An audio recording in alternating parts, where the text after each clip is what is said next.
Hi, welcome to pineapple cookery show. இன்றைக்கி நம்ம பார்க்க போகிற ரெசிபி கும்பகோணம் கடப்பா. எங்கள் நேட்டிவ் கும்பகோணம் தான்.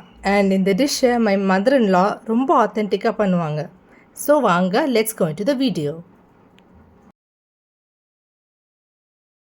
இந்த டிஷ்க்கு தேவையான பொருட்கள்: 3 வெங்காயம் ஸ்லைஸ் பண்ணி வச்சுக்கோங்க, 5 பச்சை மிளகா, பொட்டுக்கடலை 3 ஸ்பூன், 3 உருளைக்கிழங்கு, உப்பு தேவையான அளவு, 1 கப் தேங்காய், பைத்தம்பருப்பு 1 டம்ளர், பூண்டு ஒரு 10 பல் பூண்டு, அப்புறம் ஹோல் ஸ்பைசஸ் இதெல்லாமே எடுத்து வச்சுக்கோங்க.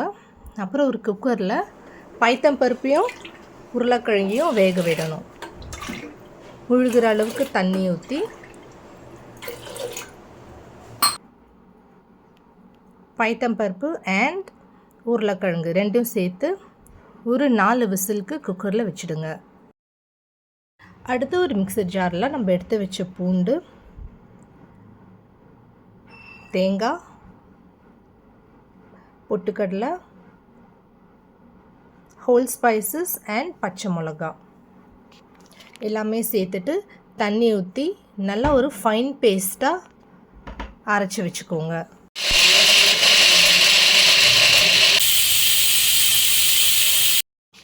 நெக்ஸ்ட் ஒரு கடாயில் எண்ணெய் ஊற்றிட்டு ஒரு 4 டேபிள் ஸ்பூன் எண்ணெய் ஊற்றிட்டு ஸ்டார் அனீஸ், சோம்பு, கிராம்பு, பட்டை,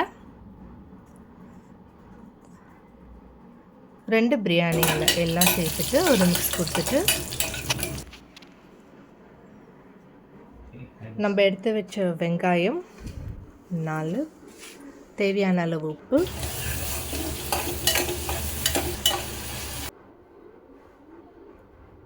தென் நம்ம அரைச்சி வச்ச பேஸ்ட் எல்லாம் சேர்த்து நல்லா மிக்ஸ் பண்ணுங்கள்.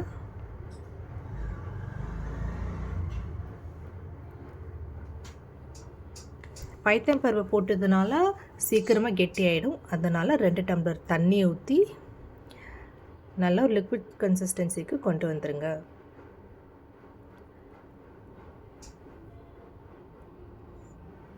நல்லா வேகட்டும். நல்லா வெந்த அப்புறம் நம்ம வேக வச்ச பைத்தம்பருப்பையும் போட்டு உருளைக்கிழங்கு, பைத்தம்பருப்பு ரெண்டுமே போட்டு நல்லா மிக்ஸ் பண்ணணும். அவ்வளோதான், நல்லா கமன்னு கும்பகோணம் கடப்பா ரெடி ஆயிடுச்சு. இதுக்கு தோசை கூட சாப்பிட்டா பெஸ்ட் காம்பினேஷன். தேங்க்ஸ் ஃபார் வாட்சிங்.